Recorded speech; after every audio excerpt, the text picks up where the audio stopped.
It's Thebes. It's roughly 1110 BCE, and a royal commission is walking the West Bank with a list of 10 tombs to inspect. They will report that 9 of them are fine. That report is a lie, and most of the men signing it know it. By now, the necropolis has been robbed so often, and so often by the people paid to guard it, that Egypt is a few decades away from giving up and moving the bodies of its own kings. Here's what I want you to sit with. We picture Egyptian tombs as protected by curses, a warning cut over the door, and something waiting inside for anyone who ignores it. That's wrong, and it's wrong in an interesting way. Take the magic out, and what's left is a security problem. You've buried more portable wealth than most of the country will see in a lifetime. You can't move it. You can't insure it. You built a monument on top of it, so everyone knows where it is. And the only people alive who know the inside are the workmen who cut it. The tomb isn't a grave. It's a vault with the address carved on the outside, and the staff have all the keys. So today, the stick, the confession, the split, and the cover-up. Egypt did not leave this to magic. There were police on the necropolis, sealed doors, and courts. And when a suspect came in, there was a procedure. The procedure was a stick.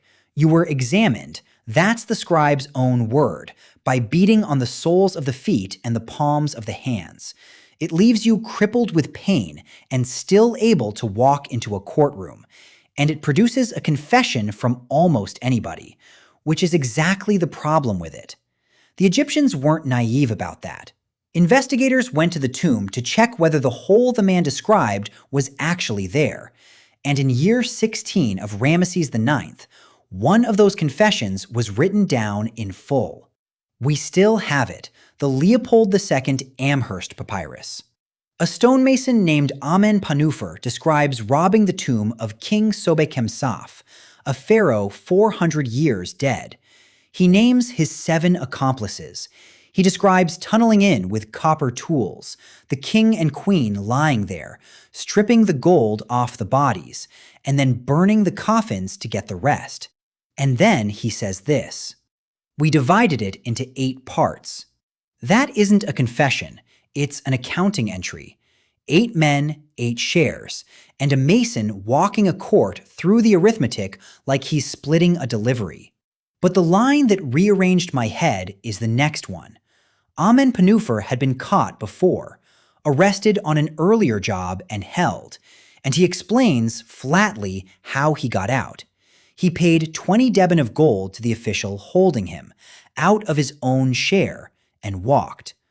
20 deben is about 1.8 kilograms of gold, 6 figures in whatever currency you like. So the arrest wasn't a punishment. It was overhead, priced in, paid out of the last job, and he went straight back to work with the same men. All right, here's where this whole thing turns over. That same year, the mayor of eastern Thebes, a man called Passer, accused the West Bank officials of covering the robberies up. A commission inspected 10 royal tombs and reported that exactly 1 had been broken into.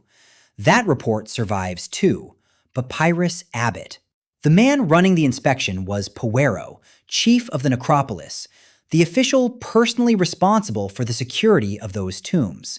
He was investigating himself. He was cleared. Passer, who raised the alarm, lost. And we know how thin that was, because the graves answer it. Of every royal burial ever found in the Valley of the Kings, 1, Tutankhamun, was anything close to intact. Even that had been entered twice. We don't know what happened to Amenpanufer. The papyrus records the confession and stops. The penalty named for this crime is impalement on a stake.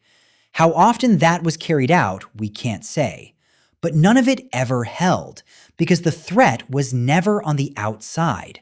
And around 1000 BCE, the priests at Thebes stopped trying. They went into the royal tombs and took the kings out. Ramesses II, Seti I. They rewrapped what was left of them, wrote the names on the bandages, and hid them in a shaft in the cliffs at el-bahari. Nobody designed that. It's what was left after 500 years of failing. Not knowledge, exhaustion. They were handed to the authorities in 1881, stacked in the dark, one on top of another. Kings who each built a mountain to be alone inside, lying in a hole together, because it was the only place nobody had thought to look. Here's what I keep coming back to.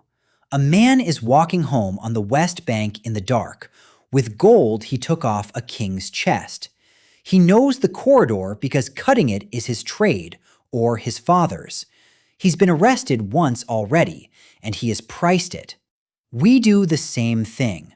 Nearly every serious security breach you've read about was somebody who already had the keys. They didn't fail because they were primitive.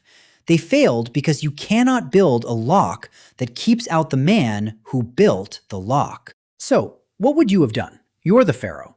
Unlimited stone, unlimited labor, and a workforce that has to know where you're buried. Where do you put yourself? Let me know in the comments. Until then, see you soon.